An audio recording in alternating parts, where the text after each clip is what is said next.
Bonjour frères et sœurs, que le Seigneur vous bénisse. Voilà, aujourd'hui j'ai à cœur de partager une petite pensée avec vous, histoire de trouver quelques encouragements, toujours dans la parole de Dieu. Cette pensée, je la trouve dans les paroles de l'apôtre Paul, quand il écrit à Timothée. Dans 2 Timothée, chapitre 4, verset 7, il dit « J'ai combattu le bon combat, j'ai achevé la course et j'ai gardé la foi ». C'est un peu le bilan qu'il fait de son ministère, de sa vie. Il ne faut pas oublier que quand il écrit ça, Paul c'est un homme âgé, il est mature dans sa vocation, il a eu du fruit, il a connu quelques revers, il a été emprisonné, condamné, et là il est donc condamné à mort sur ce coup-là. Et donc il sait qu'il va bientôt mourir, et là il transmet un petit peu le flambeau à Timothée. Et il emploie quand même des mots qui sont assez explicites pour définir un peu ce qu'il a, tout son ministère. Et en premier, il doit dire qu'il a combattu le beau combat. Il va employer ce terme de beau combat en parlant de la lutte, parce que à l'époque, la lutte, c'était le sport noble. Hein.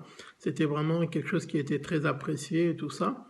Mais en cela, on peut voir aussi l'idée de quelque chose qui est certes rude, qui peut être intense, mais en même temps qui est court. Parce qu'un combat de lutte ne dure pas des heures et des heures. C'est juste quelques minutes et c'est très technique, c'est dur, c'est rude, mais c'est très bref.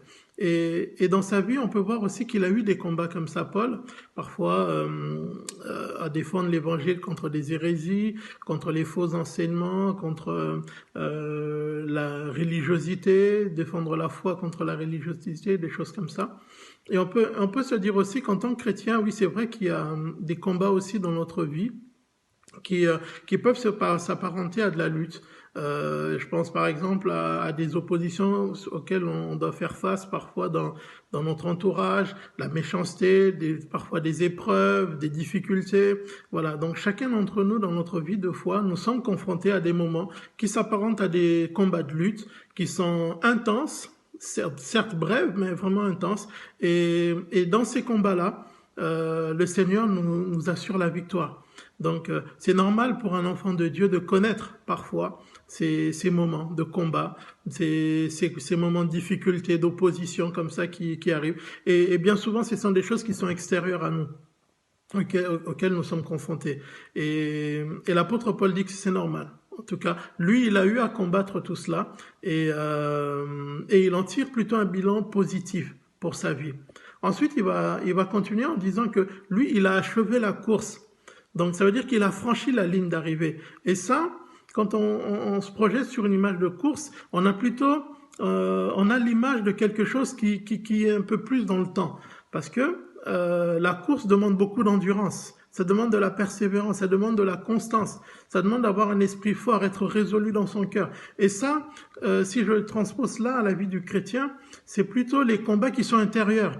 Ça va être notre caractère, ça va être notre comportement, ça va être le combat contre les œuvres de la chair, nos passions, toutes ces choses, nos réactions. Et en cela, le Seigneur nous appelle à tenir jusqu'au bout, à aller jusqu'au bout.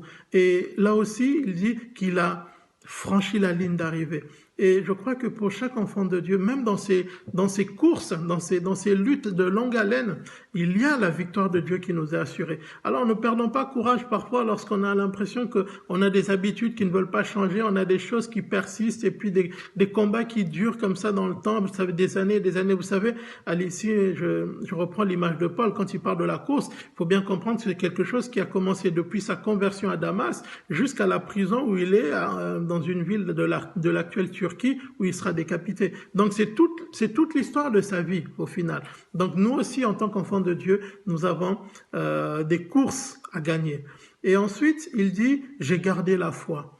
Et c'est ça qui est le plus important, garder la foi. Paul a gardé la foi, il a gardé la simplicité de la foi par la grâce. Il a gardé la simplicité, le retour de Jésus-Christ comme le moteur de sa vie. Et nous aussi, en tant qu'enfants de Dieu, nous devons veiller à cela. Nous devons garder nos cœurs toujours constamment tournés vers le Seigneur, tout en sachant que tout ce que nous pouvons faire, toute victoire que nous pouvons avoir, c'est simplement dans la grâce de Dieu et dans la foi en Jésus-Christ. Alors que le Seigneur nous bénisse, que le Seigneur nous encourage et il nous assure la victoire au nom de Jésus. Amen.